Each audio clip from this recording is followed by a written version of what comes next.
Abonnez-vous sur votre chaîne Dendey TV. N'oubliez pas d'activer la cloche de notification. Partagez la vidéo. Kitaabul Hajji lii mooy téereb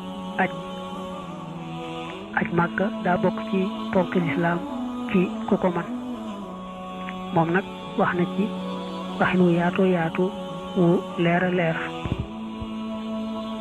aj Màkka su la waree soo ko defee benn yoon rek sa jaan wàcc na. man nga nag juróomi at yu ne soo ko mënee nga ajiwaat muy ajug naafila muy lu ñu sopp rek, waaye bu la xasee war moom bu ajee benn yoon rek farata jàngoog wàcc na la. la ñuy tudde ay farata bu la neexee tudde ko ay ponk, moom ay ponk la ko tudde. yent la yoo xam ne benn buñ ci bàyyi rek aj amut. yent yooyu moom mënuñoo ñàkk. armal mooy nga fas ci sa xol dogu ci def aj ka. am na yu ci ànd nag ni ki wax labbayka mbaa daal di jóg bu ci kaaba ga bëgg koo nuyu ci kaw wër, waaye jàppal ne jëmmi armal moom boo fasee ci xol bi rek dogu ci def aj gi mbaa umra gi rek armal dal nay am. kooku nag moom bu fekkee defagoo dara moom. dox Safa ak Marwa bokk na ci faratay aj. taxaw Arafa mooy ñetteel bi, moom itam farata la ci aj. maanaam guddi gi nga xam ne buñ ne suba la fukkeel ci la ñuy taxaw Arafa.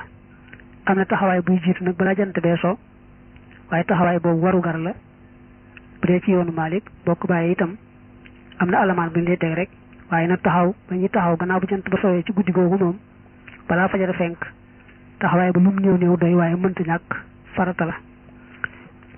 wër gi ñu wax mooy tawaaful ifaada, bokkut ak tawaaful xudóom. dafa am wër boo xam ne soo teelee ñëw Màkka te fekk nga armale woon ci miixa te sa digganteeg taxaw Arafa yaatu na, am na wër boo wër ñu koy tuddee wërub nuyoo, mi wërub ku dikk Màkka di nuyu kaaba gi. boobu moom warugar la, boo ko bàyyi am na alamaan rek. waaye nag tawaaful ifaada bi ñu ëpp a def ci bisu tabaski bi moom mooy bisu fukkeel bi, farata la moom. li fekk defoo ko doo yeewi ko.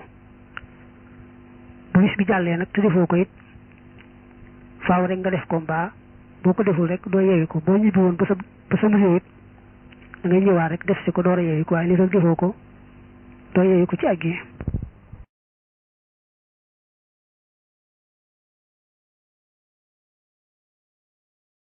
Abonnez-vous sur votre chaîne Dendey TV. N'oubliez pas d'activer la cloche de notification. Partagez la vidéo.